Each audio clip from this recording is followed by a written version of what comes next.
Call by value and call by reference. सबसे पहले आप देखते हैं call by value. Call by value में किसी को याद है कि क्या मैंने बताया था? Any one of you? जो पैरामीटर होते हैं वैल्यू टाइप होते हैं, पैरामीटर होते हैं वैल्यू टाइप होते हैं। जब हम कोई मेथड में हम कोई पैरामीटर्स पास करते हैं तो वो by default call by value होते हैं। ठीक है, अगर हम कोई इंटीजर पास कर रहे हैं, कोई स्ट्रिंग पास कर रहे हैं, वो भी है मतलब फ्लोट पास कर रहे हैं, तो वो जो पास करते हैं तो वो पास बाय वैल्यू होते हैं बाय डिफॉल्ट। ठीक है, बाय डिफॉल्ट। तो सबसे पहले हम वही देखते हैं कि क्या है ये। ठीक है, तो लेट्स से ये हमारा मेन है और यहाँ पे मान लो कि हमने यहाँ पर एक और क्लास बनाई। यहाँ पर हमने एक और क्लास बनाई, क्लास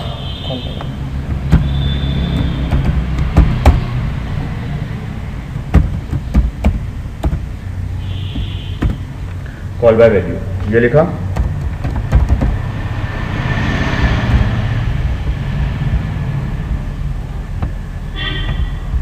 इसके अंदर हम एक बहुत सिंपल सा एक मेथड मैं कॉल करता हूँ। ठीक है, और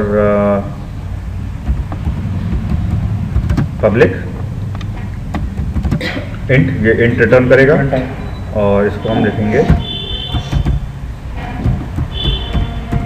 ये हमारा एक मेथड है कॉल वैल्यू, और इसके अंदर int I comma int J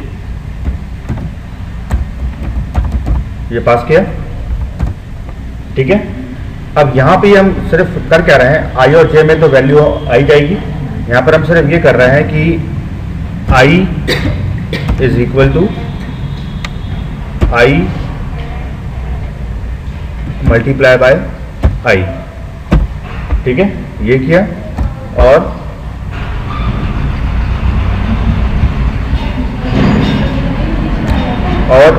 J is equal to i plus j, simple ये करते हैं। ठीक है, आई और जे, और इसने जो ये रिटर्न करेगा,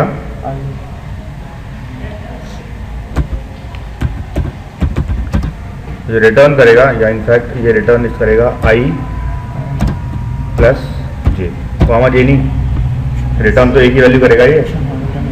ठीक है, तो जो आई की वैल्यू होगी और जो जे की वैल्यू होगी उसको हम ऐड करके वो चीज़ें कर देंगे रिटर्न। ठीक है, ये हमने कर दिया रिटर्न। ओके, अब आते हैं यहाँ पर मेन मेथड पे। मेन मेथड में सबसे पहले हमने क्या किया, यहाँ पे इंट ए, ठीक है, इज इक्वल टू 10 और बी इज इक्वल टू 20, ये किया। ठीक है, यहाँ पर ए और बी 10 एंड 20 हो गए। फिर इसके बाद हमने कॉल बाय वैल्यू का बनाया object, is equal to new call by value, इसका बना दिया ऑब्जेक्ट। और ऑब्जेक्ट बनाने के चलो पहले हम क्या लिखते हैं, हाँ पहले मैं कंसोल डॉट राइट लाइन यहाँ लिखा the value of a, right, and b before call, right, before call 0 and 1। ठीक है, और कॉमा, कॉमा के बाद क्या आएगा, ए कॉमा बी, राइट। तो ये तो हो गया बिफोर कॉल। तो आपको ए और बी की वैल्यू दिखेगी 10 और 20 and the value of a and b before call 10 and 20, right, ये देखेगी।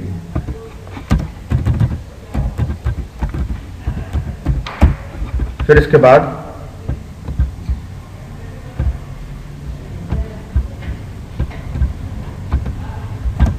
नेक्स्ट लाइन में अब हम क्या करेंगे,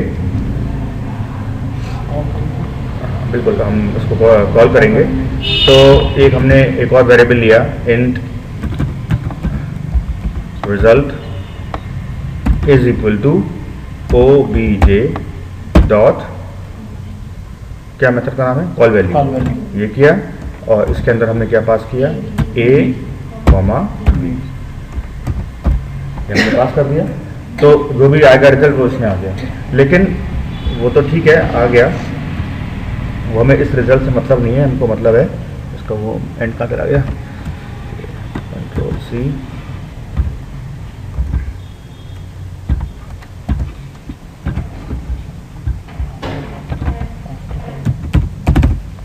ठीक है, आफ्टर कॉल और ए और बी की वैल्यू। ओके, अब मैं इसको रन करता हूं।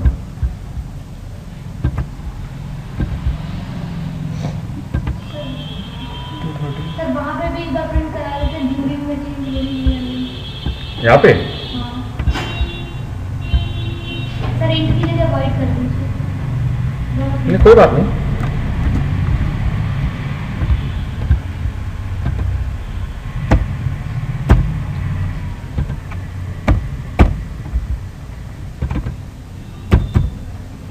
ठीक है, या इन कॉल, या मैं इनको हटाई दूँ, तुम लोगों को कन्फ्यूजन हो जाएगा। तो आई और जे से समझ जाओ, ठीक है ना, कि आई और जे से वैल्यू क्या आ रही है। यहाँ कर दिया आई और जे। इनफैक्ट ये मैंने कहाँ पर किया है, हाँ यही किया है, ठीक है। एक हमको तो ये वाली वैल्यू चाहिए ना आई और जे की, कि ये कि आफ्टर कैलकुलेशन के बाद चाहिए, नहीं हमें आफ्टर कैलकुलेशन वाली नहीं चाहिए, हमको बिफोर वाली ये चाहिए। तो ये हम कहाँ लगाएंगे, ऊपर सबसे ऊपर लगा देंगे, कंट्रोल एक्स और इसको यहां लगा देंगे, ठीक है ना, बिकॉज हमको कैलकुलेशन वाला तो चीज देखनी नहीं है, ठीक है। हमको तो ये देखना है यहां पर आई और जे की वैल्यू क्या है, सिंपल, ठीक है। आई और जे इसको बिल्ड किया और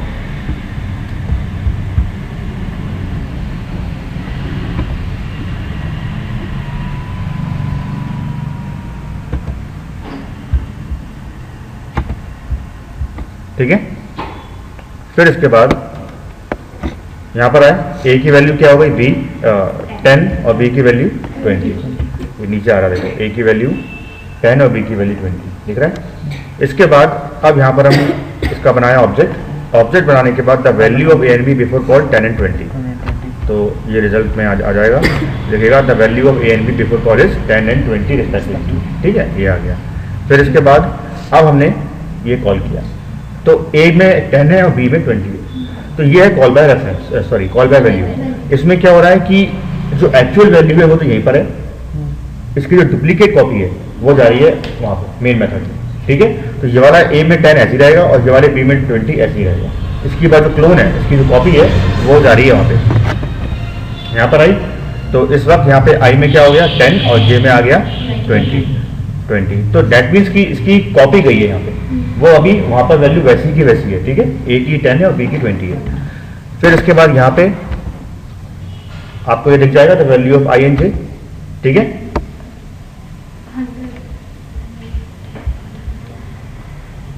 इनफैक्ट अब यहाँ पर मैंने इसको कैलकुलेट किया। अब आई की वैल्यू क्या हो गई 100 और जे की वैल्यू हो गई 30, और 100 प्लस 30 इज इक्वल टू 130, तो दैट मीन्स कि ये रिटर्न करेगा 130, कर दिया इसने रिटर्न 130। लेकिन आई की वैल्यू क्या हो गई 100 नीचे और जे की वैल्यू क्या हो गई 30, लेकिन वो इसको इफेक्ट नहीं करेगा, बिकॉज ये तो अपनी ओरिजिनल वैल्यू है।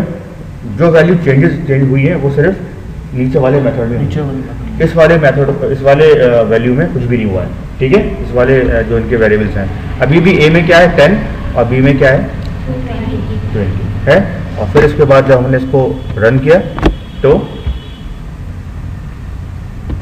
क्या देखा, the value of a and b after call is 10 and 20 respectively, ये बिल्कुल चेंज नहीं हुए।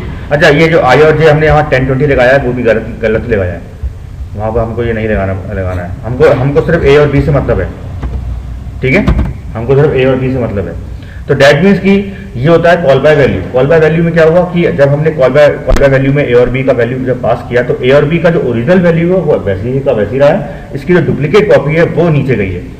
तो आई में यानी कि ए में भी 10 है और आई में भी 10 है, बी में भी 20 है और जे में भी 20 है। अब यहाँ पर जब आई 100 हो गया और जे 30 हो गया, दैट मीन्स कि ए और बी को कुछ भी इफेक्ट नहीं हुआ, वो अभी भी 10 एंड 20 ही है। ये होता है कॉल बाय वैल्यू, ठीक है। मतलब क्लोन मतलब ये जो आपकी ओरिजिनल कॉपीज है उनको ये बिल्कुल नहीं छेड़ता है, ठीक है। डुप्लीकेट जो कॉपीज है, अगर डुप्लीकेट कॉपीज में चेंजेस हो गए हैं तो ओरिजिनल कॉपी वैसी की वैसी ही रहती है, ठीक है। इसलिए आपने वहाँ देखा कि ये आफ्टर कॉल भी ए और बी की वैल्यू आ रही है 10 एंड 20, ठीक है। ये क्लियर हो गया। इसके बाद आता है call by reference. Call by reference में क्या होता है, इनके एड्रेसेस पास होते हैं, इनकी कॉपी नहीं बनती है, कॉपी पास नहीं होती है, इनके एड्रेसेस पास होते हैं, ठीक है।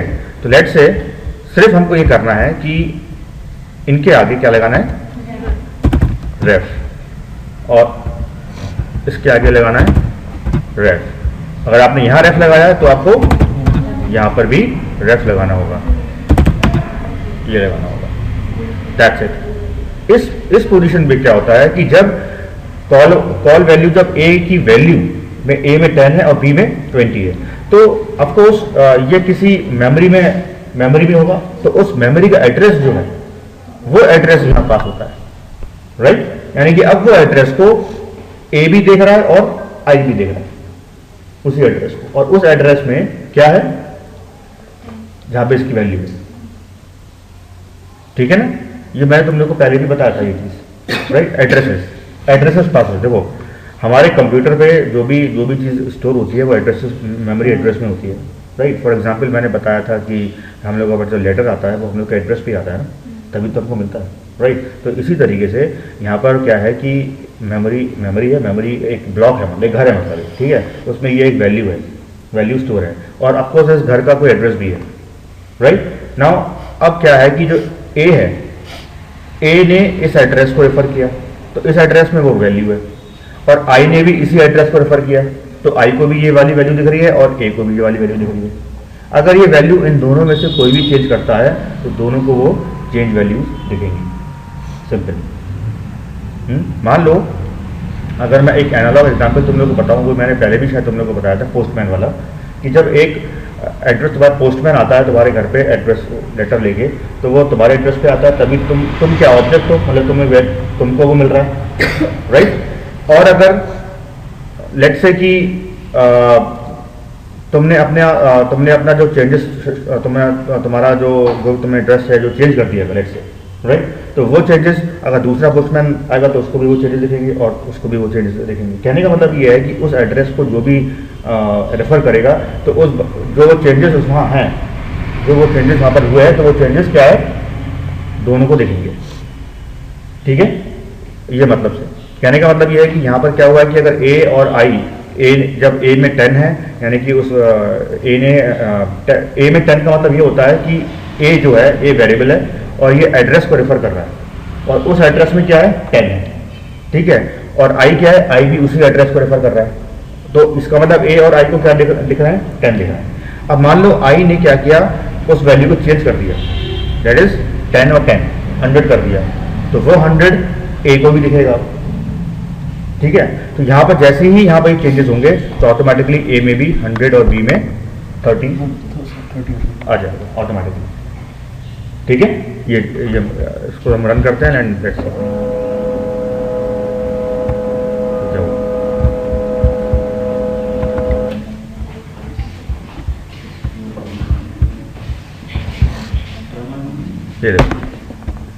ये तुम लोग को मालूम है 10 20 ये हो गया है।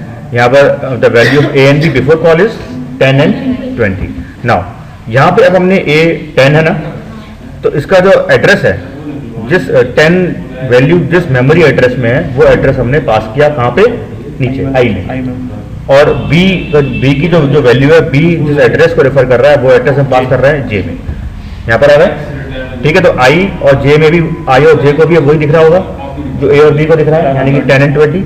अब यहाँ पर आई हो गया 100 और जे हो गया 30 हो गया। तो इस वक्त जैसे ही ये मैंने रन किया है तो दैट मीन्स कि इस समय ए में क्या हो गया है 100 और बी में हो गया है 30। ठीक है, मेरे ख्याल से अभी तो रेफर वो वहाँ पहुँचा नहीं है, इसलिए अभी दिखेगा नहीं, ये दिखेगा अभी नहीं दिखेगा, राइट। जब भी वहाँ वापस पहुँचेगा तब दिखेगा। अब पहुँचे यहाँ पे, अब देखो ए में क्या हो गया 100 और बी में आ गया 120 क्यों आ गया बी? अच्छा 100 प्लस 20 आई 100 हो गया ना, 10 मल्टीप्लाई बाय 10 100 तो आई में 100 हो गया, और जे में क्या हो गया 100 प्लस जे यानी कि 100 प्लस 20 तो जे में क्या हो गया 120। तो दैट मीन्स कि इसलिए आपको यहाँ पर क्या दिख रहा है ए में 100 और बी में 120 आ गया ना। चेंजेस वहाँ पर हुए हैं लेकिन वो चेंजेस जो ओरिजिनल वैल्यूज है उनमें भी इफेक्ट कर गए हैं, बिकॉज यहाँ पर हम एड्रेसेस पास करते हैं इसलिए the value of a and b after call is 100 and 120, इसलिए तो ये होता है call by reference. So return कर रहा है आई प्लस जो वो कहाँ शो होगा, वो नहीं होगा ना शो, मैंने अभी शो कराया नहीं है, कराया नहीं है इसीलिए वो रिजल्ट में आ गया। वो अगर तुम देखोगे रिजल्ट में 100 प्लस 120 कितना हुआ 220, तो रिजल्ट में आ गया 220। हाँ मतलब प्रिंट नहीं कराया तो शो Print नहीं नहीं कराया, वो आज रिजल्ट आ गया लेकिन। ठीक है, ओके डन विद दिस। तो ये होता है call by value and call by reference, और ये इंटरव्यू के लिए इंपॉर्टेंट भी है, इंटरव्यू में पूछा जाता है।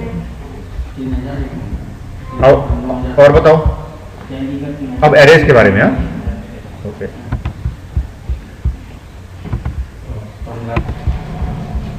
चलो एक अच्छा सा एग्जाम्पल लेते हैं।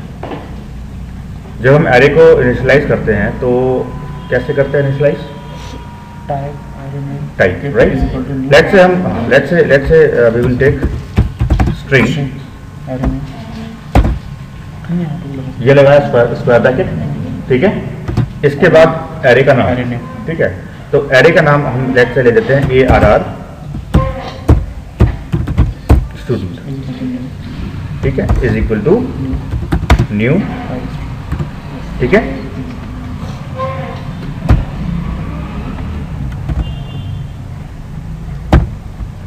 ओके, ये हमको क्या बता रहा है, शो कर रहा है कि स्क्वायर ब्रैकेट अगर हम आपके टाइप के आगे स्क्वायर ब्रैकेट लगाए तो that means it's an array, right. Array का नाम है एरे स्ट्रिंग, और because this is an object तो न्यू, और ये इसकी लिमिट कितनी है 5, 0 to 4, ठीक है। नाउ अब हम फॉर लूप लिया, फॉर लूप लेने के बाद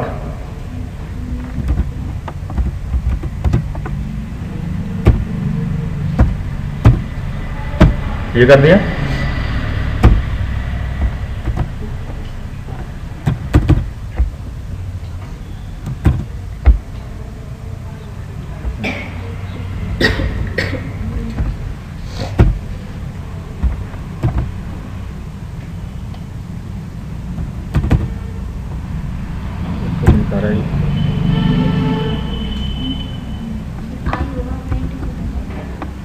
अरे ये आई तभी तो आई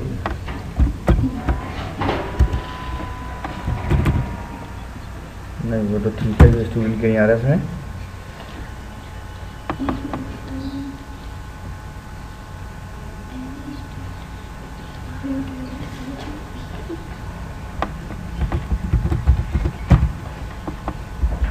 ओह ठीक है, ठीक तो है, गलती हम लोग भी तो कर रहे हैं।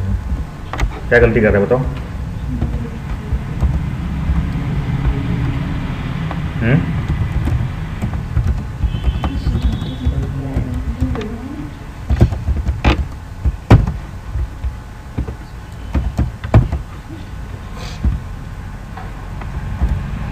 ठीक है, इसके बाद फॉर लूप लिया, for int i is equal to 0, उसके बाद i less than this dot length, ठीक है, और आई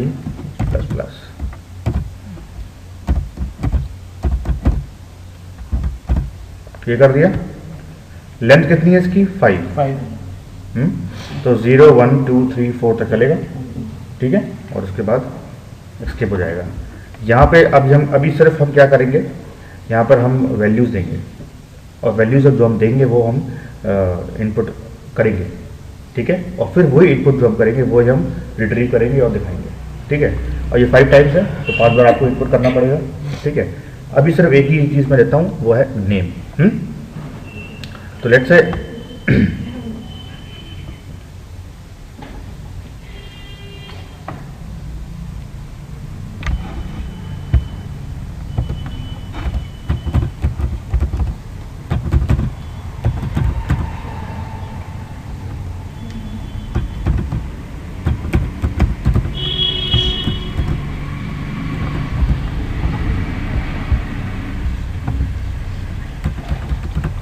ये हो गया। इसके बाद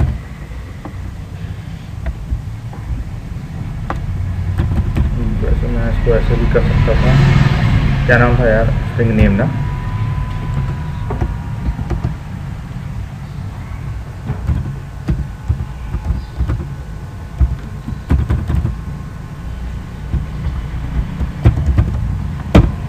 ठीक है, मैं डायरेक्ट लिखूंगा नाम, डायरेक्टली मैं इनपुट करा रहा हूँ, ठीक है। तो ये इस वेरिएबल में चला गया, और फिर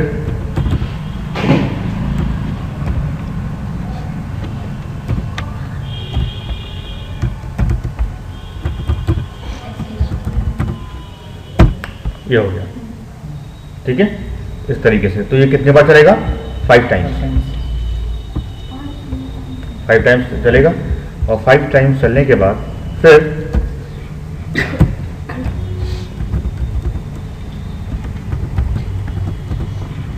console.writeLine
ये कर दिया।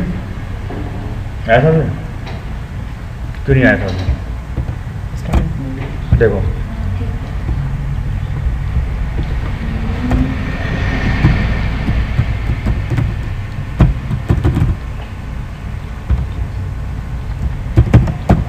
देखो ये क्या हो रहा है, ये एक हमने एरे लिया, ठीक है, ये एरे स्टूडेंट के नाम से, इसकी लिमिट 5 है।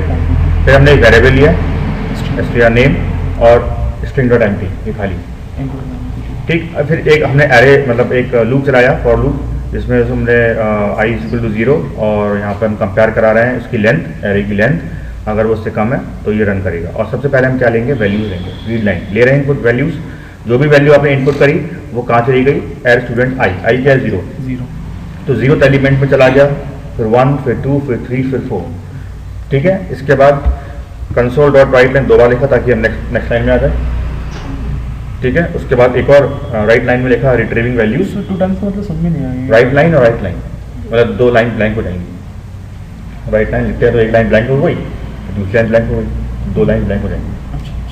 मतलब क्या कहा जाएगा? जो इनपुट डाला है और प्लस जो हम रिट्रीव कर रहे हैं उनमें थोड़ा बीच में जाएगा, इसलिए तो रिट्रीविंग वैल्यूज, और रिट्रीविंग वैल्यूज में फिर से हमने लूप कराया, और लूप में of course ARR student I में वैल्यू आ चुकी है 0, 0 में जो भी हम नाम हमने डाला होगा वो आ जाएगा, तो यहाँ पर आपको वो दिख जाएगा। तो ये लूप चलेगा 5 बार। जो आपने वहाँ पे वैल्यूज डाली है स्टार्टिंग में वो आपको यहाँ पे रिट्रीव हो जाएंगी। ठीक है, ये है बहुत सिंपल एड्रेस। ओके,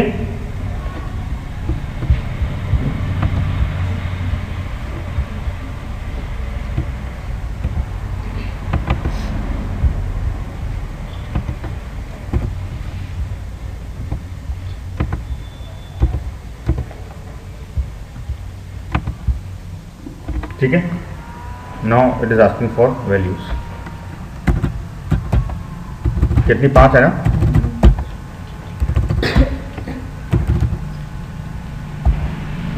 आ गई? अच्छा आगे समझ। ठीक है, ये आपने वैल्यूज डाली, इसके बाद बीच में गैप हो गया, फिर gap तीसरे हो में गया, फिर रिटर्न वैल्यूज और फिर सीधे ये वैल्यूज डाले। ठीक है, तो ये है एरे, सिंपल एरे। इसी को आप और एक्सपेंड और एक्सप्लोर करना है तो यू कैन एक्सप्लोर मोर, पूरा ऑब्जेक्ट लेके भी हम कर सकते हैं। ये तो मैंने स्ट्रिंग लिया ना इसका टाइप।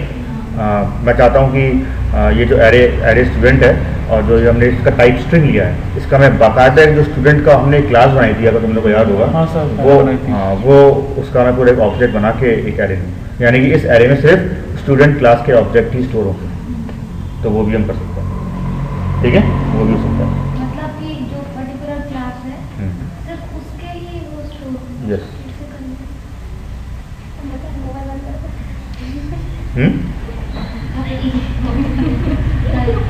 ये तो समझ में आ गया। अच्छा, ये बताओ इसमें स्टूडेंट की क्लास बनी है? बनी है? बताओ कहाँ बनी है, मैं वो यहाँ पर रिट्रीव करूँगा। सर डॉक्यूमेंट में जाके सर रिकॉर्डिंग वाली बोल रही है। नहीं, रिकॉर्डिंग वैसे नहीं नहीं बनाई। बस क्यों नहीं बनाई? अरे अभी बनाई थी, ग्रुप स्टूडेंट करके बनाया। ग्रुप प्रोग्राम में कोई भी बताओ, कोई भी क्लास बनाई है हाँ, स्टूडेंट की है तो बनी है। बनी है? बताना मुझे कहाँ है क्लास, बताना कहाँ बनी है।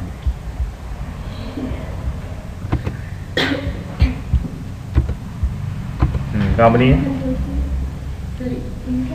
Student class.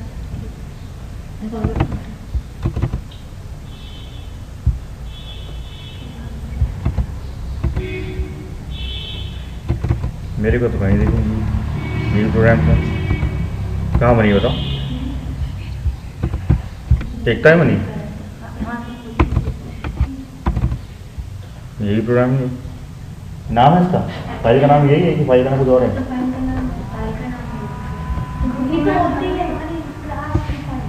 अरे अभी नहीं बनाया था। हाँ वो बनाया तो ठीक किया था, वो दिया था। बहुत बढ़िया। तुम लोग भाई अच्छी चीज़ है कि भैया को दिया था फॉर्मेट करने के लिए, फॉर्मेट हो गया, खत्म हो गया है।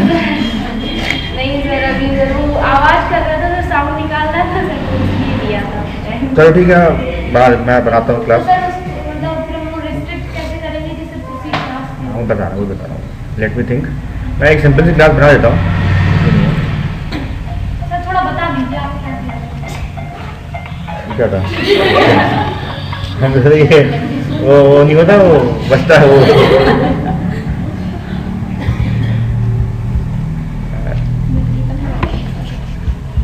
क्लास, एक क्लास बनाते हैं स्टूडेंट की। ठीक है, ये देखो, ये है क्लास स्टूडेंट की। ठीक है, ये क्लास बनाई स्टूडेंट की, और यहाँ पे अभी मैं सिर्फ इसमें ले रहा हूँ नेम और roll number. I am taking only name and roll number. तो स्ट्रिंग में ले लिया अंडरस्कोर नेम, एंड एक और स्ट्रिंग लिया, इसमें ले लिया underscore let's say email ID. दो चीज़ें ले ली। ठीक है, दो चीज़ ये लेने के बाद ये लेने के बाद मैं इसका कंस्ट्रक्टर भी बना रहा हूँ। ठीक है, I am writing the constructor also, public student, इसके बाद string name comma string email ID, फिर इसके बाद underscore name is equal to name and underscore email ID is equal to email ID. Okay, ये हो गया, ये हमारा क्या बन गया, constructor. Okay, if you want to create properties you can do सो।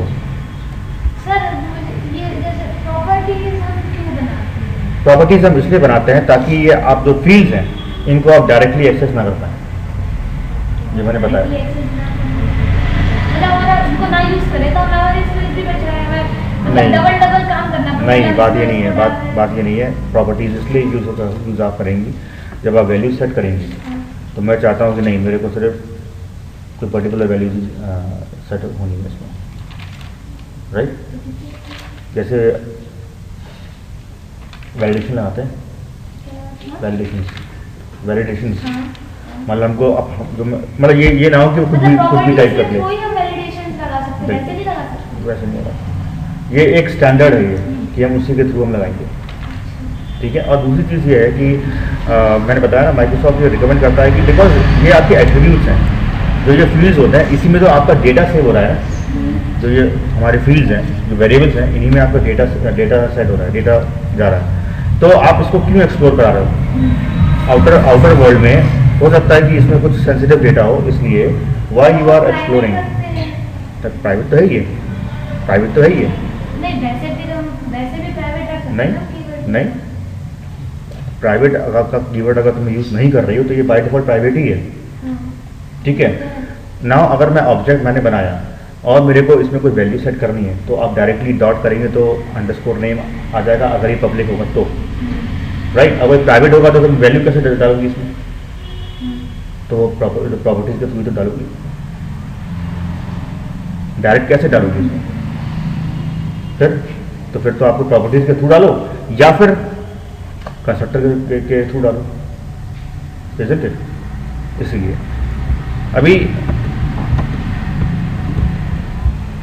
अभी के लिए फिर से हम एक, और इसीलिए जो हमारी प्रॉपर्टीज होती हैं वो पब्लिक होती हैं।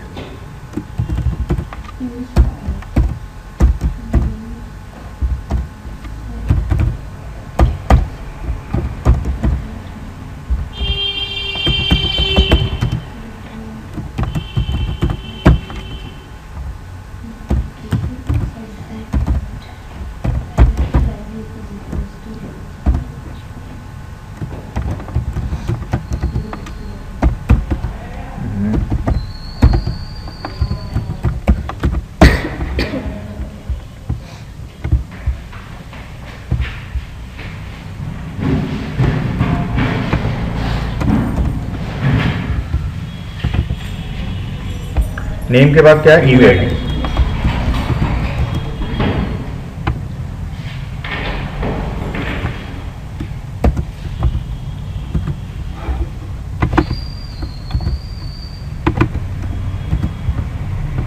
ठीक है, तो ये हमारी एक सिंपल सी क्लास बन गई। बिल्कुल, ये हमारी बहुत सिंपल सी क्लास बन गई स्टूडेंट के नाम से। ओके, नाउ कहाँ है हमारा एरे वाला? यहाँ आ जाओ। इसी हम करते चेंजेस कि अलग से बनाऊं? नहीं सर, इसी में बता दीजिए। इसी में बता दूं? ये जो हमारा स्ट्रिंग है इसको हम हटा के कर देंगे तो ये स्टूडेंट का एरे बन गया, मतलब क्लास का। यस, ये बन गया, और इसकी लिमिट है 5। यानी ये जो हमारा एरे है, this array will take the values of student type. ठीक है, ओके। अब हम इसके बाद फॉर लूप में आए, ठीक है, ये बिल्कुल सही है। इसके बाद हमने values console dot read line किया। नाउ सबसे पहले जब हमने कंसोल डॉट रीड लाइन किया, आपको सबसे पहले यहाँ पर क्या करना है? एक स्टूडेंट का ऑब्जेक्ट भी तो बनाना है। You have to create the object of the student. तो सबसे पहले हम क्या करेंगे, एक हम यहाँ पर एक ऑब्जेक्ट भी बनाएंगे, ठीक है, स्टूडेंट और OBJSTUD, ठीक है, ओके। ये हमने इसका क्या बनाया? Reference variable. ये हमने क्या बनाया? इसका रेफरेंस वेरिएबल बनाया। इसके बाद फॉर लूप के अंदर हम ये क्या करेंगे? OBJ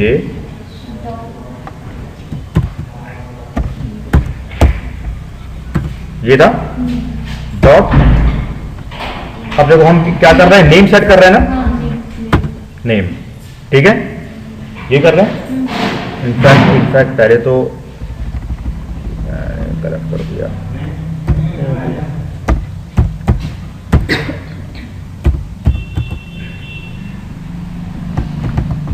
ऑफकोर्स मैंने तो पहले ऑब्जेक्ट ही बनाना था ना।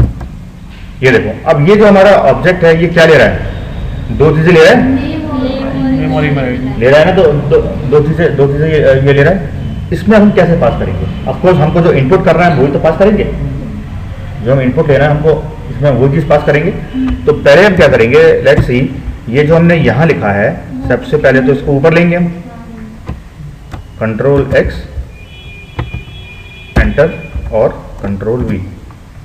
जो आपने लिखा वो कहाँ पर आ गया, str नेम, ठीक है। और इसके बाद हम एक और यहाँ पे स्ट्रिंग लेंगे, कंट्रोल सी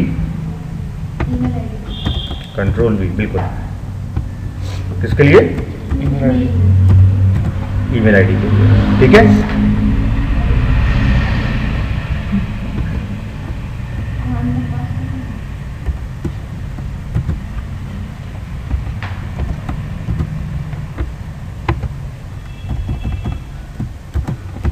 ये कर दिया। और इसके बाद ये दोनों वैल्यूज हम कहाँ पास करेंगे, बिकॉज ये हमारा कंस्ट्रक्टर है, ये दिस इज आवर कंस्ट्रक्टर, और ये क्या मांग रहा है, नेम और ईमेल नेम और आईडी। email। तो नेम में हम क्या पास कर देंगे, str नेम कॉमा, इसके बाद str EIE ईमेल आईडी, ये पास कर दिया, ये पास कर दिया, राइट। ये जैसे हमने पास कर दिया तो ये पूरा हमारा एक ऑब्जेक्ट बन गया, ये हमारा पूरा एक ऑब्जेक्ट बन गया।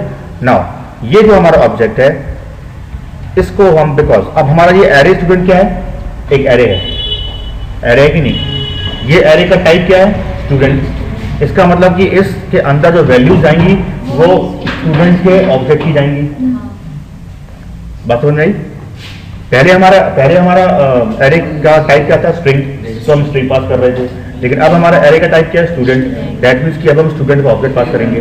तो हमारा ऑलरेडी एक ऑब्जेक्ट बन चुका है यहाँ पे, कंट्रोल सी और कंट्रोल वी, यानी कि हमारा एक ऑब्जेक्ट 0th एलिमेंट में चला गया। फिर दूसरा लूप चलेगा, फिर दूसरे लूप में फिर से एक नया ऑब्जेक्ट बनेगा, वो ऑब्जेक्ट फिर से फर्स्ट एलिमेंट में जाएगा, then second, then third, then fourth, इस तरीके से अलग अलग आपके एलिमेंट्स में स्टूडेंट का ऑब्जेक्ट सेट हो जाएंगे, स्टोर हो जाएंगे। फिर इसके बाद अब आप यहाँ पर क्या कर रहे हो, रिट्रीव कर रहे हो। जब आप यहाँ पे आप रिट्रीव कर रहे हो तो यहाँ पे मैंने आई, एरे स्टूडेंट आई लिखा ना, एरे स्टूडेंट का एरे स्टूडेंट क्या है, एरे है, और ये क्या लेता है, ऑब्जेक्ट लेता है, राइट। और हमारे उस ऑब्जेक्ट में दो स्ट्रिंग्स हैं, नेम और email ID, dot name, right. और उसके बाद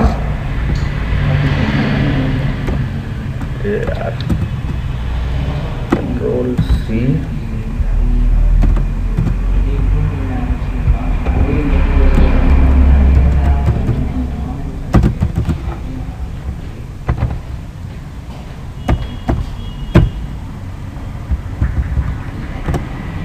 ये हो गया। और फिर लाइक दिस। तो इस तरीके से आपका पूरा एक हमने एक ऑब्जेक्ट बना के पास किया, ठीक है। अब देखो ये जब रन करेंगे, लेट्स ये कैसे रन करता है।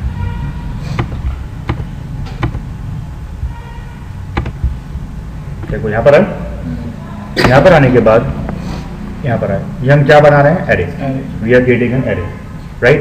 And this array is storing the values of student type. और स्टूडेंट इज अ क्लास, इसका मतलब कि ये स्टूडेंट ऑब्जेक्ट, जो स्टूडेंट का ऑब्जेक्ट है वो ये स्टोर करेगा, जो हमारा एरे। और इसकी लेंथ कितनी है, 5। ना यहाँ पर है रीड लाइन, अब ये इनपुट मांग रहा है, ठीक है। जब ये इनपुट मांग रहा है तो यहाँ पे हमने वैल्यू पास कर दी, ठीक है। Then enter. अब ये क्या मांगेगा, ईमेल आईडी। तो ये हमने ईमेल आईडी पास कर दी, एंटर। अब ये नेम है और ये ईमेल आईडी है। ये क्या हो रहा है, ये ऑब्जेक्ट बन रहा है स्टूडेंट क्लास का। जब ये हम ऑब्जेक्ट बनाएंगे तो ये कहाँ जाएगा, इसके कंस्ट्रक्टर पे जाएगा इसके कंस्ट्रक्टर पे, गया इसके कंस्ट्रक्टर पे स्टूडेंट के, और यहाँ पे अंडरस्कोर नेम में क्या चला जाएगा, नेम, और इसमें ईमेल आईडी चला गया। ये आपका एक पूरा ऑब्जेक्ट बन गया। अब ये एक ऑब्जेक्ट हम कहाँ पास कर रहे हैं, 0th एलिमेंट में। इस एरे के 0 आई क्या है, 0 है ना, अभी 0 है ना, तो 0th एलिमेंट में ये ऑब्जेक्ट पूरा पास होगा। एंड बिकॉज ये जो हमारा एरे है, ये एरे हमारा क्या लेगा, स्टूडेंट का ऑब्जेक्ट ही लेगा, और यहाँ पर हम स्टूडेंट का ऑब्जेक्ट ही पास कर रहे हैं, यहाँ पे। तो ये पूरा का पूरा ऑब्जेक्ट इस वाले एरे एलिमेंट में चला जाएगा। ये चला गया। इसके बाद नेक्स्ट, ठीक है, फिर से इसने मांगा, ठीक है, तो ये पास किया, अगेन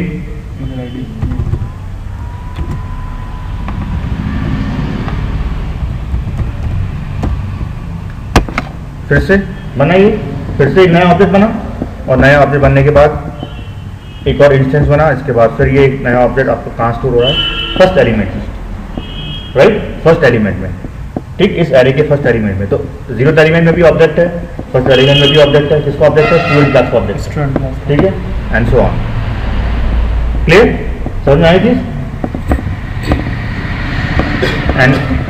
एंड सो ऑन।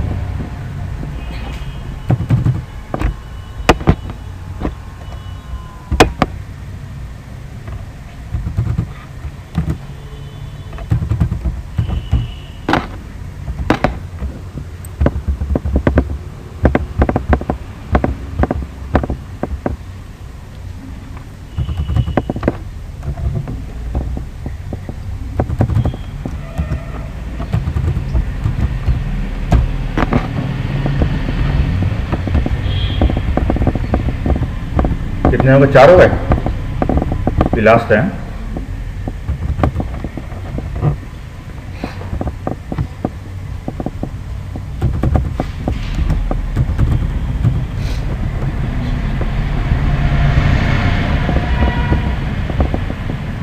ठीक है, यानी कि हमारे 5 में स्टूडेंट क्लास के ऑब्जेक्ट पहुंच चुके हैं। अब आए एंट्री। अब यहां देखो, 0th एलिमेंट में, जो 0th एलिमेंट है उसमें जो उस ऑब्जेक्ट का नेम ए था, राइट,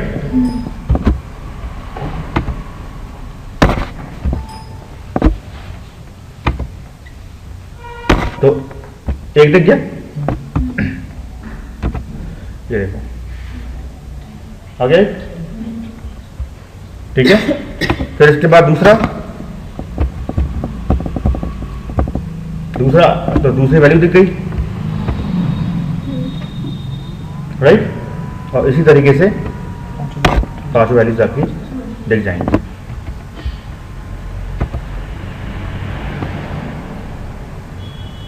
तो इस तरीके से हम ऑब्जेक्ट को भी एरे के थ्रू हम रिट्रीव कर सकते हैं। तो ये दोनों तरीके देख लिए, कैसे स्ट्रिंग में जाता है और कैसे ये होता है। Okay, done. बस सिंपल सी चीज़ ये है कि आपको ऑब्जेक्ट पास करना होता है। ऑब्जेक्ट बनाइए, ऑब्जेक्ट में वैल्यूज पास करिए और उस एरे को दो। That's it.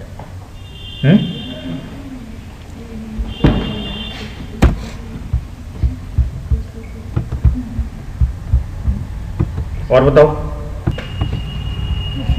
Windows form select किया और फिर हमने एप्लीकेशन लिखी विंगलिंग्स, ओके किया। यहाँ पर तुम को फॉर्म करेगा,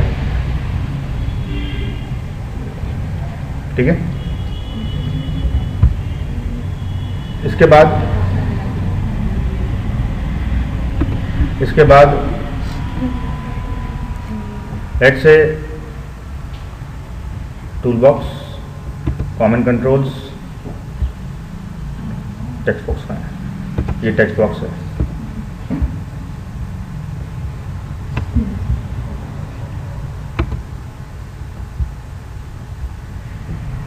ये ड्रैग किया और ये यहाँ पे मैंने ड्रॉप किया, ठीक है, ओके। ये टेक्स्ट बॉक्स है, इसकी प्रॉपर्टीज, हाँ, इसकी प्रॉपर्टीज ये हैं, ठीक है। प्रॉपर्टीज में जाके इसका जो नेम है, इसका नाम है टेक्स्ट बॉक्स 1, इसको हम चेंज कर सकते हैं, इसको हम लिख सकते हैं txt नेम कुछ भी लिख दो, या नहीं भी लिखोगे तो भी चलेगा, कोई बात नहीं, लेकिन नाम दे दो वो ज़्यादा बेटर है। ये नाम दे दिया यहाँ पे इसका। फिर यहाँ पर हम एक और टेक्स्ट बॉक्स बनाएंगे या लेबल देंगे, not text box but label. ये लेबल ले लिया, ठीक है। और लेबल का नाम क्या है, लेबल 1। तो लेट से इसका भी नाम चेंज करके हमने कर दिया LBL नेम, ठीक है। और फिर इसके बाद एक बटन लिया, और बटन हमने यहाँ बना दिया, ठीक है। और बटन का नाम लिख दिया BTN नेम। देखो सेम ऐसे ही उसमें होता है ASP.NET में, VB में ऐसे होता है, वीडियो में भी ऐसे होता है। और कोडिंग इसमें इनके कंट्रोल पे क्लिक करके करें। बस। और फिर सर जो हम उस कंसेप्ट से यूज करते हैं। ये सारे ऊप्स पे पहले जो VB में थे, VB में ये ऊप्स कंसेप्ट से नहीं थे। अब आप यही आप क्या कर सकते हो, उसको एक्सटेंड कर सकते हो। जैसे वर्किंग करनी है तो उस पर क्लिक करेंगे तो उसका क्लिक इवेंट जनरेट हो जाएगा। तो फिर जो हम क्लासेस वगैरह जो बना रहे हैं हम लगा तो कर रहे हैं वो तो एक एक करके बताऊंगा मैं, सब कुछ आदि कुछ लोग अभी जब ASP.NET करेंगे तब बताऊंगा मैं कि कैसे वो यूज़ होगा, ठीक है। अब जैसे ये सबमिट है, इसको तुमने डबल क्लिक किया तो ये कहाँ जाएगा, कोडिंग इसकी कोडिंग में पहुँच गया, ठीक है। This is code behind file, code behind file है ये। और यहाँ पे okay, now the thing is this, ये जो आप यहाँ लिखोगे, ये जो लेबल है, इसका जो फॉन्ट है, इसका मैं फॉन्ट चेंज कर देता हूँ। फॉन्ट कलर नहीं, फॉन्ट ये, ठीक है।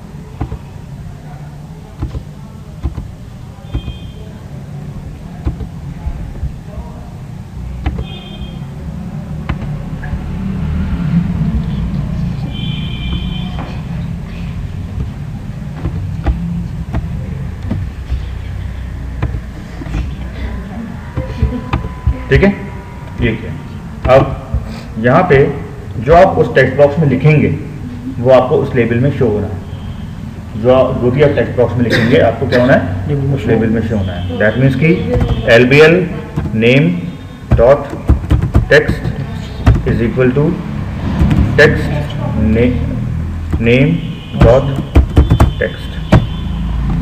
बस जो भी आपने टेक्स्ट बॉक्स में लिखा उसका टेक्स्ट कहाँ जा रहा है, लेबल लेबल में लिख रहा है। दैट्स इट, ठीक है। वही तो है बस कोड।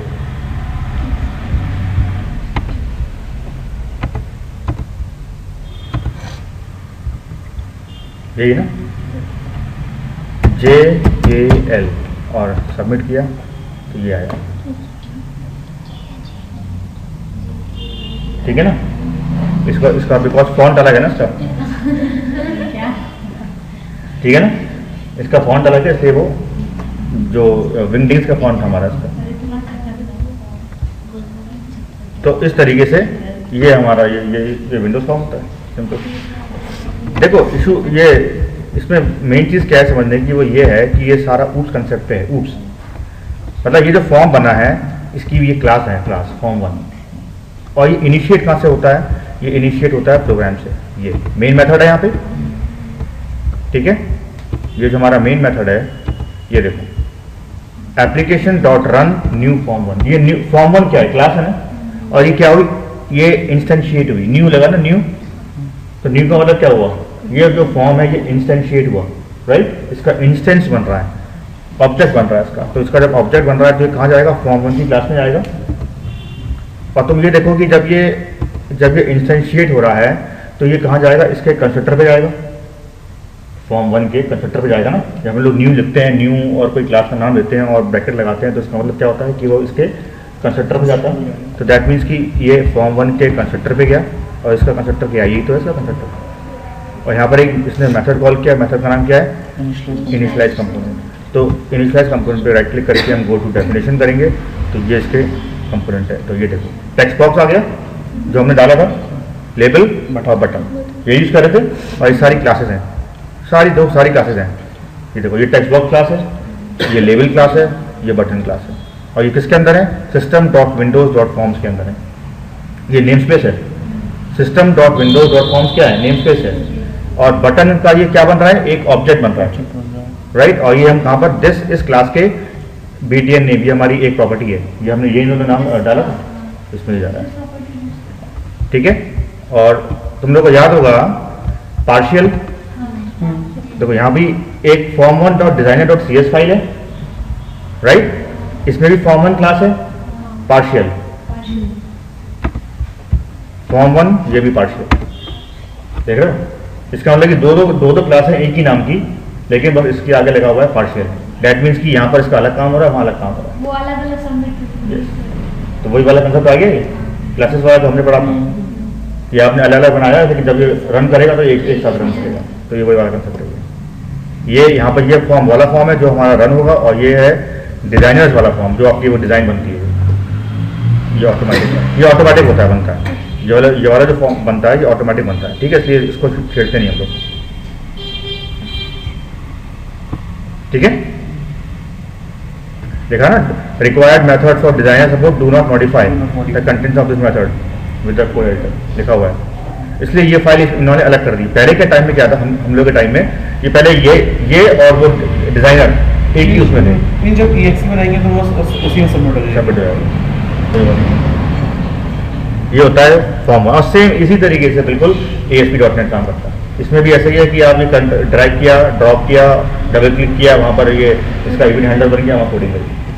बस ये है कि जब हम इसको रन करते हैं तो इसका आउटपुट आता है, इसका खुद का आउटपुट है, लेकिन वेब एप्लीकेशन में आउटपुट किस पे दिखता है?